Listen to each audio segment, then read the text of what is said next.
This picture was taken around 1988 in my bike in the background and when I was about 30 years old. It's been a part of my life for a long time. I can only imagine the bike stopped running shortly after that, and I never found out why until much later.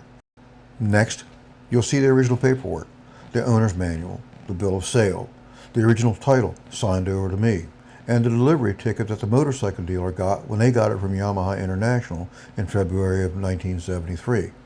I've even kept receipts for parts like the fork seals that you'll see later in the video. While it was sitting in my shop, I had found a mouse nest in the air filter. They had chewed up the foam and built a nest from some of that foam material.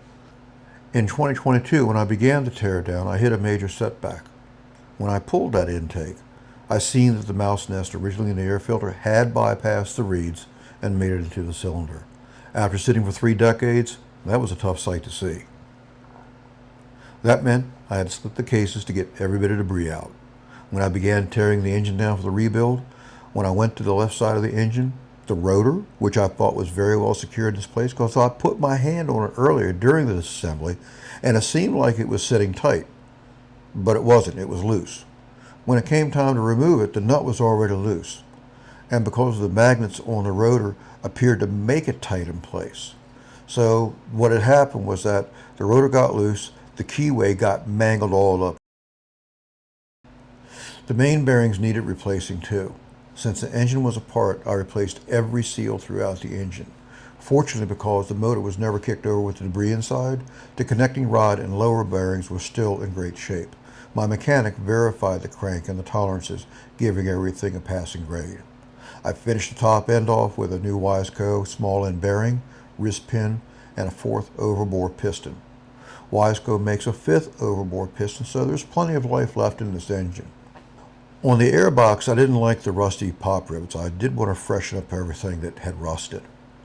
So I addressed that by drilling out the rusted factory rivets. And I discovered that the original foam gaskets had completely degraded, which was a known design flaw that let dirt bypass the filter. I cleaned the surfaces and resealed everything with silicone before re-riveting.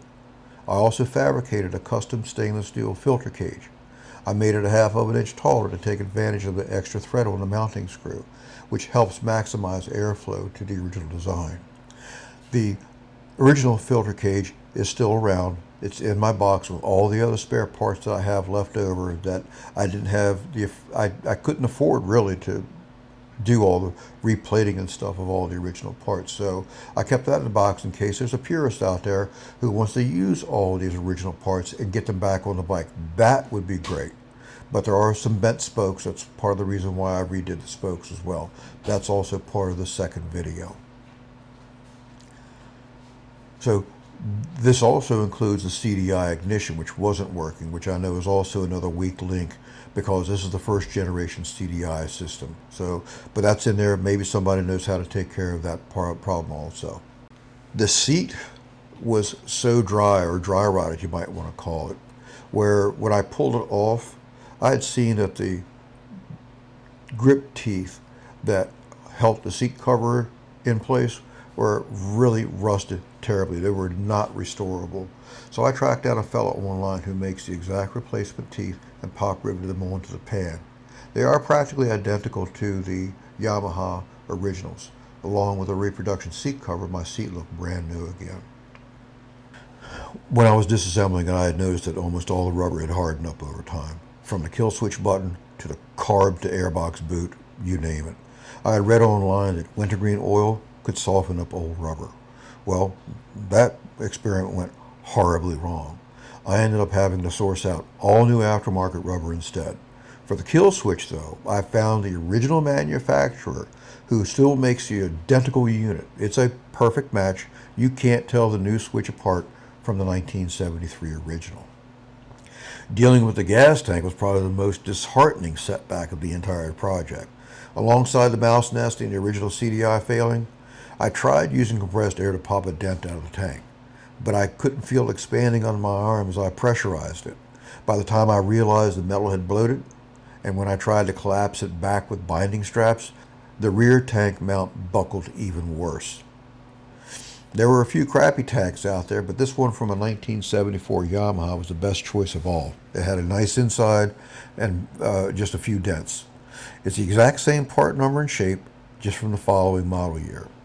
There are reproduction brakes for various motorcycles, which I found this vendor and got the reproduction brakes for my bike, since the other ones are notorious for oxidizing and losing the backing plates to the pads. The front forks had a leak in it for the longest time from back in the day. So I knew the front seals were leaking. I had bought dust seals thinking that that's what was leaking, not realizing there were seals behind that as well. So when I took the forks apart, I found the seals, ordered new ones, replaced those, but I was able to finally use the 1990 vintage new old stock dust seals that I bought. Look at that pink receipt that shows the numbers of the seals, another refund that I got from another purchase, plus the spark plug that I bought, all in anticipation of putting this bike back together again and running in 1993, or in the 1990s, that is. Years later, here I am.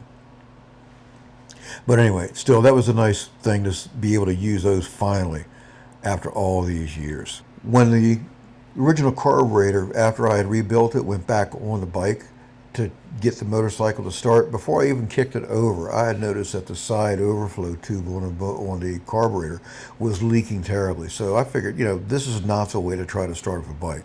So I took the carburetor off and disassembled it again. So when I turned the float bowl to where I could take a peek at it, I spotted this very, very fine hairline crack. That's what was bleeding out the side of the carburetor. It was allowing the gas to leak out. I was able to silver solder it back together again. It took some doing, but I got it done. And that got the float bowl back on, and it stopped the leaking out that side overflow tube. And it let me get my bike running. Listen to this.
Forgot to turn on the gas.